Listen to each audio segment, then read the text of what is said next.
ಕೋಲಾರದ ಕುರುಡುಮಲೆಯಿಂದ ಲೋಕಸಭಾ ಪ್ರಚಾರಕ್ಕೆ ಚಾಲನೆ ಕೊಟ್ಟ ಕಾಂಗ್ರೆಸ್ ಅಧಿಕೃತವಾಗಿ ಚುನಾವಣಾ ಪ್ರಚಾರದ ಅಖಾಡಕ್ಕಿಳಿದಿದೆ. ಬೆಂಗಳೂರು ಲೋಕಸಭಾ ಕ್ಷೇತ್ರಗಳ ಮೇಲೆ ಕಣ್ಣಿಟ್ಟ ಸಿದ್ದರಾಮಯ್ಯ ಮತ್ತು ಡಿಕೆಶಿ ಇಂದಿನಿಂದ 2 ದಿನಗಳ ಕಾಲ ಬೆಂಗಳೂರು ಕೇಂದ್ರ, ಬೆಂಗಳೂರು ಉತ್ತರ ಹಾಗೂ ಬೆಂಗಳೂರು ದಕ್ಷಿಣ ಕ್ಷೇತ್ರಗಳಲ್ಲಿ ಭರ್ಜರಿ ಪ್ರಚಾರ ನಡೆಸಲಿದ್ದಾರೆ.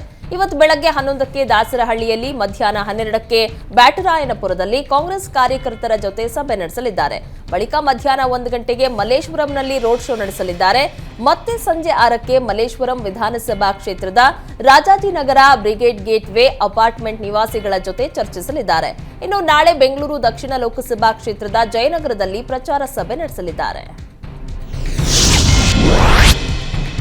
ಎಲೆಕ್ಷನ್ ಅನೌನ್ಸ್ ದಿನವೇ ಎಐಸಿಸಿ ಅಧ್ಯಕ್ಷ ಮಲ್ಲಿಕಾರ್ಜುನ ಖರ್ಗೆ ಕೋಟೆ ಕಲಬುರಗಿಗೆ ಎಂಟ್ರಿ ಕೊಟ್ಟಿದ್ದ ಪ್ರಧಾನಿ ಮೋದಿ ಚುನಾವಣೆ ರಣಕಹಳೆ ಊದಿದ್ರು. ಇದೀಗ ಮತ್ತೆ ಕರ್ನಾಟಕದಲ್ಲಿ ಲೋಕ ಕಹಳೆ ಮೊಳಗಿಸೋದಕ್ಕೆ ರೆಡಿಯಾಗಿದ್ದಾರೆ. ಏಪ್ರಿಲ್ 14ರಂದು ಪ್ರಧಾನಿ ಮೋದಿ ಚಿಕ್ಕಬಳ್ಳಾಪುರಕ್ಕೆ ಎಂಟ್ರಿ ಕೊಡಲಿದ್ದಾರೆ. ಬಿಜೆಪಿ ಅಭ್ಯರ್ಥಿ ಸುಧಾಕರ್ ಪರ ಕ್ಯಾಂಪೇನ್ ನಡೆಸಲಿದ್ದಾರೆ. ಏಪ್ರಿಲ್ 14ರ ಸಂಜೆಯೇ ಬೆಂಗಳೂರು ಉತ್ತರದಲ್ಲಿ ಬೃಹತ್ ರೋಡ್ ಶೋ ನಡೆಸಲಿದ್ದಾರೆ. ಲೋಕಸಭೆಯಲ್ಲಿ ಕೇಸರಿ ಕಲಿಗಳನ್ನ ಗೆಲ್ಲಿಸುವಂತೆ ಮತದಾರರಲ್ಲಿ ಮೋದಿ ಮನವಿ ಮಾಡಲಿದ್ದಾರೆ. ಮೈಸೂರು ಚಾಮರಾಜನಗರ ಲೋಕಸಭಾ ಕ್ಷೇತ್ರ ಗೆಲ್ಲಬೇಕೆಂದು ಸಿಎಂ ಸಿದ್ದರಾಮಯ್ಯ ಪಣ ತೊಟ್ಟಿದ್ದಾರೆ. ಚುನಾವಣೆ ಘೋಷಣೆಯಾದ ಬಳಿಕ 4ನೇ ಬಾರಿಗೆ ಮೈಸೂರು ಚಾಮರಾಜನಗರ ಪ್ರವಾಸ ಕೈಗೊಂಡಿದ್ದಾರೆ. ಏಪ್ರಿಲ್ 11 ಮತ್ತು 12ರಂದು ಮೈಸೂರು ಚಾಮರಾಜನಗರ ಪ್ರವಾಸ ನಡೆಸಲಿದ್ದಾರೆ. ಚುನಾವಣೆ ಘೋಷಣೆಯಾದ ನಂತರ ಈಗಾಗಲೇ 7 ದಿನಗಳ ಕಾಲ ಮೈಸೂರು ಭಾಗದಲ್ಲಿ ಸಿದ್ದರಾಮಯ್ಯ ಉಳಿದುಕೊಂಡಿದ್ರು. ಮಾರ್ಚ್ 24ರಿಂದ 27ರವರೆಗೆ 4 ದಿನ ಚುನಾವಣೆ ತಂತ್ರಗಾರಿಕೆ ನಡೆಸಿದ್ರು. 2ನೇ ಬಾರಿ ಏಪ್ರಿಲ್ 1ರಿಂದ 3 ದಿನಗಳ ಕಾಲ ಮೈಸೂರು ಚಾಮರಾಜನಗರ ಪ್ರವಾಸ ನಡೆಸಿ ಆಪರೇಷನ್ ಹಸ್ತ ನಡೆಸಿದ್ರು. ಇದೀಗ ಮತ್ತೆ ಮೈಸೂರು ಪ್ರವಾಸ ಕೈಗೊಂಡಿದ್ದು ಅಭ್ಯರ್ಥಿ ಲಕ್ಷ್ಮಣ್ ಗೆಲ್ಲಿಸಲು ಶತಾಯಗತಾಯ ಪ್ರಯತ್ನ ನಡೆಸುತ್ತಿದ್ದಾರೆ. ಟಿಕೆಟ್ ವಿಚಾರವಾಗಿ ಕೋಲಾರದಲ್ಲಿ ಸಚಿವ ಮುನಿಯಪ್ಪ ಮುನಿಸು ಇನ್ನೂ ಮುಗಿದಿಲ್ಲ. ಕೋಲಾರ ಲೋಕಸಭಾ ಕ್ಷೇತ್ರದಲ್ಲಿ ತನ್ನ ಅಳಿಯನನ್ನ ಕಣಕ್ಕಿಳಿಸೋದಕ್ಕೆ ಸಚಿವ ಮುನಿಯಪ್ಪ ಪ್ರಯತ್ನಿಸಿದ್ರು. ಆದರೆ ಬಣ ಬಡಿದಾಟದಿಂದಾಗಿ ಟಿಕೆಟ್ ಕೈತಪ್ಪಿತ್ತು. ಈ ಹಿನ್ನೆಲೆ ಸಚಿವ ಮುನಿಯಪ್ಪ ಅಸಮಾಧಾನ ವ್ಯಕ್ತಪಡಿಸುತ್ತಿದ್ದು ಪ್ರಚಾರದಿಂದಲೂ ದೂರ ಉಳಿತಾ ಇದ್ದಾರೆ. ಕೋಲಾರದಿಂದ ಕಾಂಗ್ರೆಸ್ ಅಧಿಕೃತವಾಗಿ ಪ್ರಚಾರ ಆರಂಭಿಸಿತ್ತು. ಆದರೆ ಕೋಲಾರ ಪ್ರಚಾರ ಕಾರ್ಯಕ್ರಮಕ್ಕೆ ಸಚಿವ ಮುನಿಯಪ್ಪ ಗೈರಾದ್ರು. ಕೋಲಾರ ಕಾಂಗ್ರೆಸ್ನಲ್ಲಿ ಯಾವುದೇ ಗೊಂದಲ ಇಲ್ಲ ಅಂತ ಸಿಎಂ ಸಿದ್ದರಾಮಯ್ಯ ಸ್ಪಷ್ಟಪಡಿಸಿದ್ದಾರೆ. ಕೋಲಾರ ಲೋಕಸಭೆ ಕ್ಷೇತ್ರಕ್ಕೆ ಹಲವರು ಟಿಕೆಟ್ ಕೇಳಿದ್ದರಿಂದ ಗೊಂದಲವಾಗಿತ್ತು. ಇನ್ನು ಟಿಕೆಟ್ ಕೇಳೋದ್ರಲ್ಲಿ ತಪ್ಪೇನಿಲ್ಲ. ಸದ್ಯ ಎಲ್ಲವೂ ಅಂತಿಮ ತೀರ್ಮಾನ ಆಗಿದೆ. ಕಾಂಗ್ರೆಸ್ ನಾಯಕರಲ್ಲಿ ಯಾವುದೇ ಗೊಂದಲ ಇಲ್ಲ. ಎಲ್ಲರೂ ಒಗ್ಗಟ್ಟಾಗಿದ್ದೇವೆ ಎಂದು ಸಿಎಂ ಸಿದ್ದರಾಮಯ್ಯ ಹೇಳಿದ್ದಾರೆ. ಪ್ರತಿ ಬಾರಿಯ ಚುನಾವಣೆಯಲ್ಲೂ ನನ್ನ ವಿರುದ್ಧ ಷಡ್ಯಂತ್ರ ನಡೆದಿದೆ ಎಂದು ಬಿಜೆಪಿ ಅಭ್ಯರ್ಥಿ ಪ್ರಹ್ಲಾದ್ ಜೋಶಿ ಹೇಳಿದ್ದಾರೆ. ಪ್ರತಿ ಚುನಾವಣೆಯಲ್ಲೂ ನನ್ನನ್ನು ಸೋಲಿಸಲು ಷಡ್ಯಂತ್ರ ನಡೆದಿದೆ.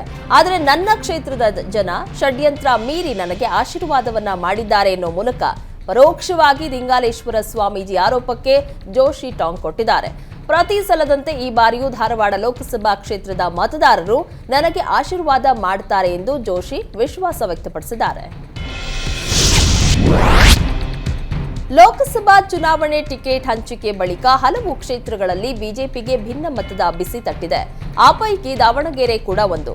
ಈ ಹಿಂದೆ ಬಿಎಸ್ ಯಡಿಯೂರಪ್ಪ ಸಭೆ ನಡೆಸಿ ಸಂಧಾನಕ್ಕೆ ಯತ್ನಿಸಿದ್ರು. ಆದರೆ ಅತೃಪ್ತರ ಅಸಮಾಧಾನ ಪೂರ್ತಿಯಾಗಿ ಶಮನವಾಗಿರಲಿಲ್ಲ.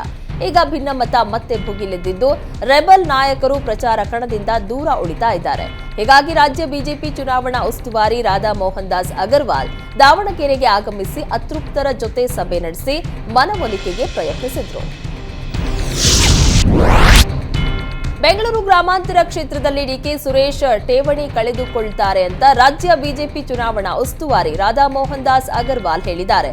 3ರಿಂದ 4 ಲಕ್ಷ ಅಂತರದಲ್ಲಿ ಬಿಜೆಪಿ ಅಭ್ಯರ್ಥಿ ಡಾಕ್ಟರ್ ಮಂಜುನಾಥ್ ಗೆಲುವನ್ನ ಸಾಧಿಸಲಿದ್ದಾರೆ. ಡಿಕೆ ಸುರೇಶ್ ಭಾರೀ ಸೋಲು ಅನುಭವಿಸಲಿದ್ದಾರೆ. ರಾಜ್ಯದ 28 ಕ್ಷೇತ್ರಗಳಲ್ಲೂ ಬಿಜೆಪಿ ಜಯಭೇರಿ ಬಾರಿಸಲಿದೆ ಅಂತ ಹೇಳಿದರು. ಕಾಂಗ್ರೆಸ್ ದೇಶದಲ್ಲಿ ಸಂಪೂರ್ಣ ನಾಶವಾಗಿದೆ. ಲೋಕಸಭಾ ಚುನಾವಣೆಯಲ್ಲಿ ಹೆಚ್ಚು ಅಂದ್ರೆ 30ರಿಂದ 35 ಸ್ಥಾನ ಗೆಲ್ಲಬಹುದು ಅಂತ ರಾಧಾ ಮೋಹನ್ ದಾಸ್ ಭವಿಷ್ಯ ನೋಡಿದ್ರು. ಲೋಕಸಭಾ ಅಖಾಡ ರಂಗೇರಿದೆ. ಅಸಮಾಧಾನಿತ ನಾಯಕರ ಮನವೊಲಿಕೆಗೆ ಭರ್ಜರಿ ಕಸರತ್ತು ನಡೆಸಲಾಗ್ತಾ ಇದೆ. ಹಲವು ವರ್ಷಗಳ ನಂತರ ಹಳ್ಳಿ ಹಕ್ಕಿ ವಿಶ್ವನಾಥ್ ಮುನಿಸನ್ನ ಮರೆತು ಮಾಜಿ ಸಿಎಂ ಕುಮಾರಸ್ವಾಮಿ ಜೊತೆಗೆ ಕೈ ಜೋಡಿಸಿದ್ದಾರೆ. ಮೈಸೂರಿನ ಕೆಆರ್ ನಗರದ ವಿಶ್ವನಾಥ್ ನಿವಾಸಕ್ಕೆ ಎಚ್ಡಿ ಕುಮಾರಸ್ವಾಮಿ ಭೇಟಿ ನೀಡಿದ್ರು. ಎಚ್ಡಿಕೆ ಅವರಿಗೆ ದೇವೇಗೌಡ, ಸಾರಾ, ಮಹೇಶ್, ಪುಟ್ಟರಾಜು ಸೇರಿ ಅನೇಕ ನಾಯಕರು ಸಾಥ್ ನೀಡಿದ್ರು. ಎಚ್ಡಿಕೆ ಭೇಟಿ ಬಗ್ಗೆ ಮಾತನಾಡಿದ ವಿಶ್ವನಾಥ್, ರಾಜಕಾರಣದಲ್ಲಿ ಸಂಘರ್ಷ ಸಹಜ, ಇದನ್ನೆಲ್ಲ ಸರಿ ಮಾಡಿಕೊಂಡು ಹೋಗಬೇಕು. ಮಂಡ್ಯದಲ್ಲಿ ಕುಮಾರಸ್ವಾಮಿ ಗೆಲ್ಲಬೇಕು ಅಂತ ವಿಶ್ವನಾಥ್ ಹೇಳಿದರು. ಹಲವು ವರ್ಷಗಳ ಬಳಿಕ ಎಚ್ಡಿಕೆ ಹಾಗೂ ವಿಶ್ವನಾಥ್ ನಡುವಿನ ಮುನಿಸು ಮರೆಯಾಗಿದೆ. ವಿಶ್ವನಾಥ್ ಭೇಟಿ ಬಳಿಕ ಮಾತನಾಡಿದ ದಳಪತಿ, ರಾಜಕೀಯದಲ್ಲಿ ಟೀಕೆ ಟಿಪ್ಪಣಿ ಸಹಜ, ಅದನ್ನೆಲ್ಲ ಮರೆತು ವಿಶ್ವಣ್ಣ ನಮಗೆ ಬೆಂಬಲ ನೀಡಿದ್ದಾರೆ. ಮಂಡ್ಯದಲ್ಲಿ ಸ್ಪರ್ಧಿಸುತ್ತಿದ್ದಂತೆ ಕರೆ ಮಾಡಿ ಶುಭ ಹಾರೈಸಿದ್ರು. ವಿಶ್ವನಾಥ್ ನೇರ, ನಿಷ್ಠೂರ ರಾಜಕಾರಣಿ, ಅವರ ಬೆಂಬಲಕ್ಕೆ ಕೃತಜ್ಞತೆ ಸಲ್ಲಿಸುವುದಾಗಿ ಹೇಳಿದರು. ಹಾಸನದಲ್ಲಿ ಮೈತ್ರಿ ನಾಯಕರ ನಡುವಿನ ಗೊಂದಲ ಮುಗಿಯುವ ಲಕ್ಷಣ ಕಾಣ್ತಾ ಇಲ್ಲ. ಪ್ರೀತಂ ಗೌಡ ಹಾಗೂ ಜೆಡಿಎಸ್ ನಡುವಿನ ಅಸಮಾಧಾನ ಶಮನಕ್ಕೆ ಪ್ರಯತ್ನಗಳು ಮುಂದುವರೆದಿದೆ. ರಾಜ್ಯ ಬಿಜೆಪಿ ಉಸ್ತುವಾರಿ ರಾಧಾ ಮೋಹನ್ ದಾಸ್ ಅಗರ್ವಾಲ್ ಮತ್ತೊಂದು ಸುತ್ತಿನ ಸಮನ್ವಯ ಸಭೆ ನಡೆಸಿದ್ರು. ಖಾಸಗಿ ಹೋಟೆಲ್ನಲ್ಲಿ ಜೆಡಿಎಸ್ ನಾಯಕರ ಜೊತೆ ಸಭೆ ನಡೆಸಿ ಗೊಂದಲ ನಿವಾರಣೆಗೆ ಪ್ರಯತ್ನಿಸಿದ್ರು. ಮಾಜಿ ಶಾಸಕ ಪ್ರೀತಂ ಗೌಡ ಈವರೆಗೂ ಜೆಡಿಎಸ್ನಿಂದ ಅಂತರವನ್ನ ಕಾಯ್ದುಕೊಂಡಿದ್ದಾರೆ. ಬಾಗಲಕೋಟೆಯಲ್ಲಿ ಕಾಂಗ್ರೆಸ್ ಟಿಕೆಟ್ ಮಿಸ್ ಆಗಿದ್ದಕ್ಕೆ ಅಸಮಾಧಾನಗೊಂಡಿರುವ ವೀಣಾ ಕಾಶಪ್ಪನವರ್ ಬಂಡಾಯ ಸ್ಪರ್ಧೆ ಕುರಿತು ಚಿಂತಿಸ್ತಾ ಇದ್ದಾರೆ. ಇದೇ ವಿಚಾರವಾಗಿ ಬೆಂಬಲಿಗರ ಜೊತೆ ವೀಣಾ ಕಾಶಪ್ಪನವರ್ ಸಭೆ ನಡೆಸಿದ್ರು. ಸಭೆ ಬಳಿಕ ಮಾತನಾಡಿದ ವೀಣಾ ಕಾಶಪ್ಪನವರ್, ಹಿತೈಷಿಗಳು, ಅಭಿಮಾನಿಗಳು ಸಭೆ ಮಾಡಿದ್ದೇವೆ, ತಮ್ಮ ಅಭಿಪ್ರಾಯವನ್ನ ಹಂಚಿಕೊಂಡಿದ್ದಾರೆ. ಕೆಲ ಹಿರಿಯರು ಸಭೆಗೆ ಬಂದಿಲ್ಲ, ಹೀಗಾಗಿ ನಿರ್ಧಾರ ತೆಗೆದುಕೊಳ್ಳಲು ಸಾಧ್ಯವಾಗಿಲ್ಲ. ಯುಗಾದಿ ಬಳಿಕ ತೀರ್ಮಾನ ತೆಗೆದುಕೊಳ್ತೇನೆ, ಅಲ್ಲಿವರೆಗೂ ತಟಸ್ಥವಾಗಿ ಇರುತ್ತೇನೆ ಅಂತ ವೀಣಾ ಕಾಶಪ್ಪನವರು ತಿಳಿಸಿದರು. ಲೋಕಸಭಾ ಚುನಾವಣಾ ಅಖಾಡ ರಂಗೇರಿದ್ದು, ಚುನಾವಣೆಗೆ ಫುಲ್ ಬ್ಯುಸಿ ನಡುವೆ ಜೆಡಿಎಸ್ ನಾಯಕ ಜಿಟಿ ದೇವೇಗೌಡ ಚಂಡೆ ವಾದ್ಯಕ್ಕೆ ಸಖತ್ ಸ್ಟೆಪ್ಸ್ ಹಾಕಿದ್ದಾರೆ. ಮಡಿಕೇರಿಯಲ್ಲಿ ಖಾಸಗಿ ರೆಸ್ಟೋರೆಂಟ್ ಉದ್ಘಾಟನೆಗೆ ಆಗಮಿಸಿದ್ದ ಜಿಟಿಡಿ ಚಂಡೆ ವಾದ್ಯಕ್ಕೆ ಹೆಜ್ಜೆ ಹಾಕಿ ಎಂಜಾಯ್ ಮಾಡಿದ್ದಾರೆ. ಮಹಿಳೆ ಚಂಡೆ ವಾದ್ಯ ಬಾರಿಸ್ತಾ ಇದ್ದಂತೆ ಆ ವಾದ್ಯಕ್ಕೆ ಜಿಟಿಡಿ ಡ್ಯಾನ್ಸ್ ಮಾಡಿ ಎಂಜಾಯ್ ಮಾಡಿದ್ದಾರೆ. ಕಾರ್ಯಕ್ರಮದಲ್ಲಿ ವಿರಾಜಪೇಟೆ ಮಾಜಿ ಶಾಸಕ ಕೆಜಿ ಬೋಪಯ್ಯ ಸೇರಿದಂತೆ ಪ್ರಮುಖರು ಭಾಗವಹಿಸಿದ್ರು. ಕಾಂಗ್ರೆಸ್ ಹೈಕಮಾಂಡ್ಗೆ ವೀಣಾ ಕಾಶಪ್ಪನವರ ನಡೆ ನುಂಗಲಾರದ ತುತ್ತಾಗಿದೆ. ವೀಣಾ ಕಾಶಪ್ಪನವರ್ ಅಸಮಾಧಾನದ ಬಗ್ಗೆ ಪ್ರತಿಕ್ರಿಯೆ ನೀಡಿದ ಸಚಿವ ಶಿವಾನಂದ ಪಾಟೀಲ್, ಪಕ್ಷ ಒಬ್ಬರ ಮೇಲೆ ನಡೆಯೋದಿಲ್ಲ, ಎಲ್ಲೋ ಕಾರ್ಯಕರ್ತರ ಮೇಲೆ ನಡೆಯುತ್ತದೆ ಎಂದು ಶಿವಾನಂದ ಪಾಟೀಲ್ ಹೇಳಿದ್ದಾರೆ.